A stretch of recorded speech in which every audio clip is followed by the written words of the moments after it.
continuidad a la segunda parte de esta de patología digestiva 1. En la anterior clase hablamos algo de lesiones congénitas, ¿no? Del estómago.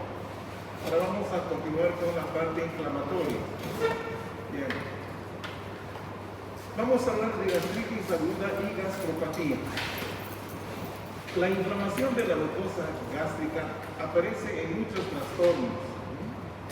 Se denomina gastritis aguda cuando existen neutrófilos, ¿no? Cuando existen estos polimorfos nucleares. ¿Ya? Y se denomina gastropatía cuando las células inflamatorias son infrecuentes o no se encuentran. ¿Ya? O sea, cualquier alteración del estómago donde no hay una inflamación evidente, ¿no? Pero sin embargo está alterada tanto la función o su morfología. La inflamación transitoria se debe a múltiples factores. Ejemplo, abuso de aspirina, tabaco y alcohol, estrés importante, tratamientos con citotóxicos, sobre todo en cáncer, ¿no? Infecciones bacterianas o virales, isquemia, shock.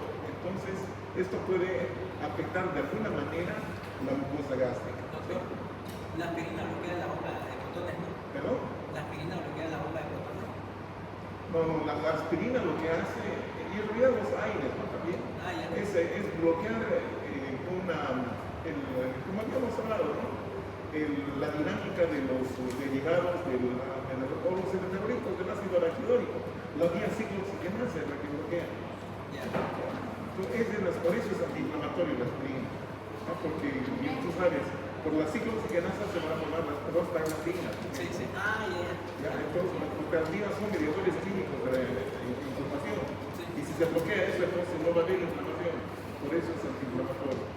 Gracias. En cambio, los medicamentos, los corticoides, bloquean todo el tallo, tanto la ciclooxigenasa como la lipooxigenasa. Directamente a la fosfolipasa. Claro, digamos la fosfolipasa, exactamente. ¿Ya? A la fosfolipasa, o sea, la conversión de la fosfolipasa con su principal metabolito, que es el ácido araquidónico, ¿no es cierto? Sí. Entonces ahí bloquea los corticoides. En cambio, la aspirina se vaya con una ramita, ¿no? Por la ciclooxigenasa. Gracias. ¿Ya? Entonces, ¿qué es lo que ocurre en este proceso, ¿no? La patogenia, ¿cómo se manifiesta todo esto? Hay una disminución del flujo sanguíneo, ya a nivel de la mucosa, con hiperacidez, ya, resultando por esta disminución del flujo, hay una disminución de las sustancias amortiguantes, o sea, las sustancias tampón que se llaman, ¿no es cierto? Estas sustancias que amortiguan la acidez, ya, para que no sea tan ácido, de alguna manera va a subir el pH. Sí, tengo uno. Eso es importante, ¿no? El bicarbonato, básicamente. Pueden producirse erosiones, y estos pueden conducir a una hemorragia. Y son muy graves, son muy numerosas estas erosiones. Inclusive esto se traduce en una HDA, ¿no es cierto? Hemorragia digestiva alta. Bien. Entonces, ambas condiciones, como principalmente la disminución del flujo, que dice, resultando una disminución de sustancias amortiguantes, afectando el moco protector, o sea que hay menos moco, ¿no? Y esto puede dar lugar a las erosiones que les comentaba. Ya, las erosiones son, no se llaman úlceras, ¿no? Erosiones simplemente porque son soluciones de continuidad del epitelio, pero muy superficial, muy superficial. ¿Ya? Prácticamente abarca el epitelio y la superficie de la lámina propia.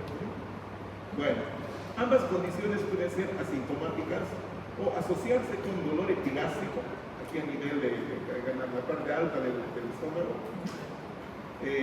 náuseas y vómitos, y en casos graves las erosiones pueden producir úlceras. Y también esto nos lleva a una producción de hemorragia, ¿no es cierto? Y eso ya es más grave la cosa. En este cuadrito que está muy bien confeccionado, que es de Robin, sacamos esto, nos habla de los mecanismos de lesión y protección gástrica, ¿no? Que estamos viendo en un ámbito normal, ¿no es cierto? Ya, entonces, normalmente nosotros estamos sometidos, digamos, ¿sí? a factores lesivos como la acidez gástrica y las enzimas pépticas que normalmente se producen, ¿ya? Pero también tenemos los factores protectores, ¿no?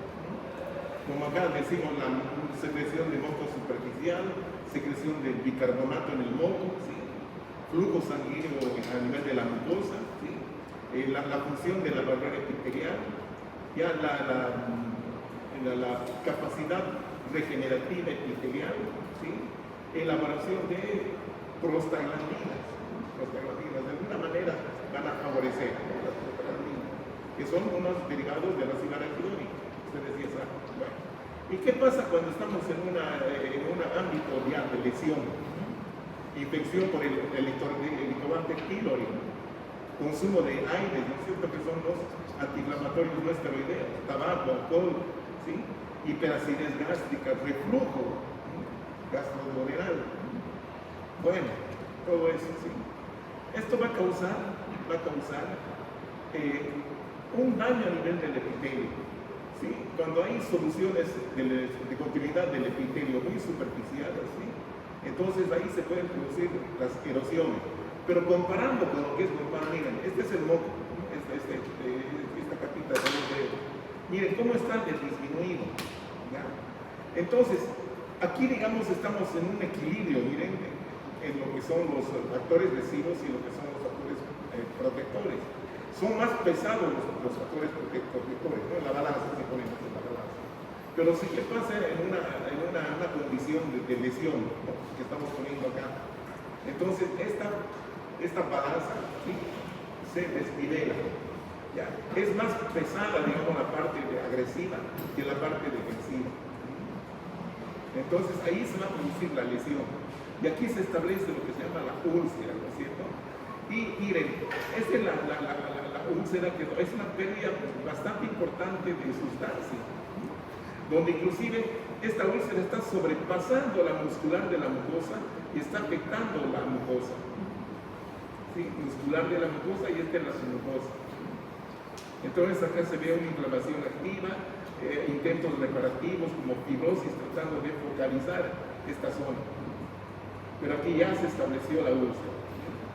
Bien.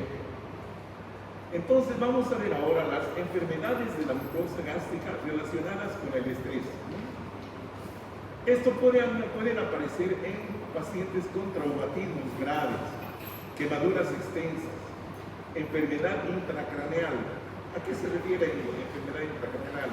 Puede ser un accidente vasculocerebral, problemas de algún tumor, un infarto, bueno, una serie de condiciones que pueden afectar, digamos, el cerebro. Lo mismo en condiciones de una cirugía mayor, enfermedades graves como el cáncer, ¿sí? Y otras formas de sobrecarga fisiológica intensa. Entonces, ¿cómo se expresa nuestra mucosa gástrica? Pueden aparecer úlceras gastroduodenales agudas, tanto en estómago como en duodeno, ¿no? Son las más frecuentes en situaciones de shock, septicemia, cuando hay una infección generalizada, o bien traumatismos graves. También pueden aparecer estas otras lesioncitas, que son las úlceras de Kurlin, que aparecen en la porción proximal del duodeno en el contexto de quemaduras o traumatismos graves. Aquí estamos viendo todas estas condiciones son las que nos van a producir estrés. Y esta es la respuesta de la mucosa gástrica. Luego tenemos las úlceras de Cushing. Son úlceras gástricas, son más profundas que la erosión, ¿no? Estas ya son úlceras, estoy hablando acá de úlceras, ¿no? Gástricas, duodenales y esofágicas, que afectan a personas con enfermedad intracraneal. Estas, como son bastante profundas, presentan un riesgo elevado de perforación. ¿Ya? Entonces hay que tener en cuenta eso. Aquí estamos viendo una mucosa gástrica bastante inflamada, donde vemos estas manchitas, ¿no? Son pequeñas en realidad, son pequeñas hemorragias, son erosiones que se están produciendo en la mucosa grave. Aquí están dispersas, son múltiples, ¿no? Pero si estas comienzan a sangrar y como son múltiples, eso sí que es peligroso. Aquí podemos ver en un corte histológico Acá no omitan esta partecita porque es un error de un artefacto de corte. Eso no debía haber, se perdió este pedacito, no importa. Pero acá cabe establecer que está presente la muscular de la mucosa. Y acá abajo está la submucosa. Entonces, esta es la mucosa y están las glándulas superficiales y las glándulas, en este caso, antrales.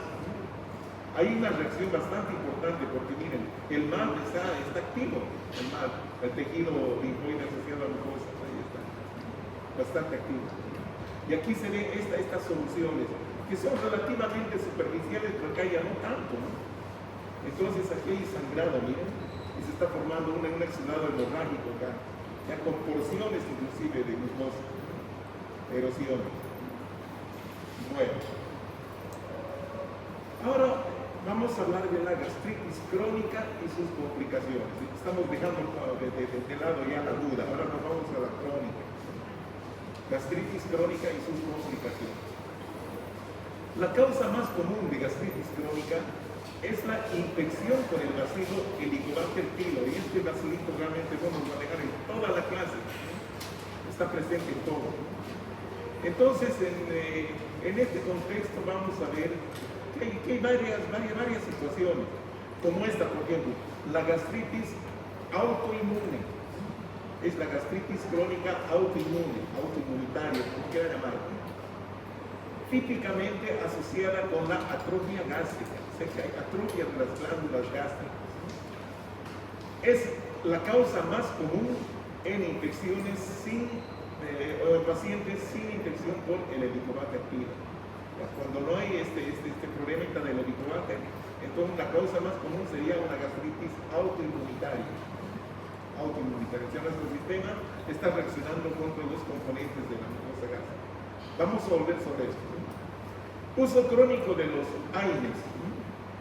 Es una tercera causa importante de gastritis en algunas poblaciones. Las causas menos comunes incluyen lesiones por radiación, reflujo biliar crónico, ¿sí? y reflujo biliar crónico. Bueno, los signos y síntomas asociados con la gastritis crónica son típicamente menos severos pero más persistentes que los de la gastritis aguda. Menos severos pero sí más persistentes. Puede ocurrir náuseas, malestar abdominal superior, a veces con vómitos. Pero la hematemesis, o sea, los vómitos sanguinolentos, son poco comunes. Bien, aquí tenemos una imagen, ¿no?, de una gastritis crónica. Aquí, como vemos que en la lámina propia existen estos elementos inflamatorios que son mononucleares, no vemos acá neutrófilos. La mayoría son linfocitos, algunos plasmocitos también se ven por acá, pero son mononucleares todos, ¿no? Que estamos viendo aquí las glándulitas, las glándulas, que están típicamente dispuestas, ¿no? Ya la gastritis crónica. Entonces dijimos que la primera causa de gastritis crónica es el bicho ¿no?, el Helicobacter pylori. Este nombre inusual identifica bacterias específicas que pueden causar infección del estómago. Perfecto. Esta infección puede contribuir al desarrollo de enfermedades tales como dispepsia, ¿no?, la acidez, hinchazón y náusea, acidez gástrica, ¿sí? Y también predisponen o producen las úlceras a nivel de estómago y duodeno. Algo más, hay relación con el cáncer y linfomas gástricos, esto es importante. Entonces, los linfomas aparecen porque este bicho induce a la aparición de este tejido, ¿sí?, que se active, ¿no?, que se vuelva más activo, que haya una hiperplasia del tejido linfoide ¿no es cierto? Y esto puede dar lugar a linfomas de células B o linfomas B, también conocidos como malpomas, ¿no?, del mal. Aquí está el bichito, ¿no?, está siempre atacando la superficie. Le encanta el moquito gástrico, vive de eso, eso es su hábitat. Aquí vemos una glándula cortada transversalmente, ¿sí? Aquí está el epitelio cilíndrico simple, mucosecretor, y aquí vemos bien los bichitos, ahí están. Estos son los helicobacter. Esto con microscopía electrónica Y con este método de Kienza es donde se los puede identificar con mayor facilidad a estos bichitos. Acá los estamos viendo con microscopía electrónica de rastreo. Son bacilos, miren, son bacilitos. En su parte anterior, en su parte cefálica, digamos, ¿sí?, presentan estas estructuras a manera de antenas, como antenitas. Bueno, entonces estas están viviendo dentro del moco e inclusive se introducen en las criptas, en las foveolas. Pueden introducirse ahí y ahí reproducirse. Son muy difíciles de eliminar. Es más, probablemente el 80% de los que estamos acá tenemos este seguro. Bien, vámonos a esta, la gastritis atrófica autoinmunitaria. Acá la vamos a ver con un poquito más de detalle, ¿sí? Normalmente respeta el antro gástrico, ¿sí?, pero suele atacar, digamos, los otros segmentos del estómago, ¿no? Y suele acompañarse de hipergastrinemia. ¿Qué significa esto? Aumento de los niveles de gastrina. ¿Y saben qué es la gastrina, verdad? Es una hormonita producida por células del sistema Q, células neuroendocrinas. La mayoría de las hormonas están producidas por células enteroendocrinas que se llaman, que están distribuidas en todo el tubo digestivo. Las células G, principalmente en el antro, células G, productoras de gastrina. Entonces, una hipergastrinemia, ¿no es cierto? Digamos, ahí está. Después del Helicobacter pylori y los AINES, la gastritis atrófica autoinmunitaria es la causa más frecuente de gastritis crónica y presenta mayor riesgo de adenocarcinoma, después del Helicobacter y los AINES.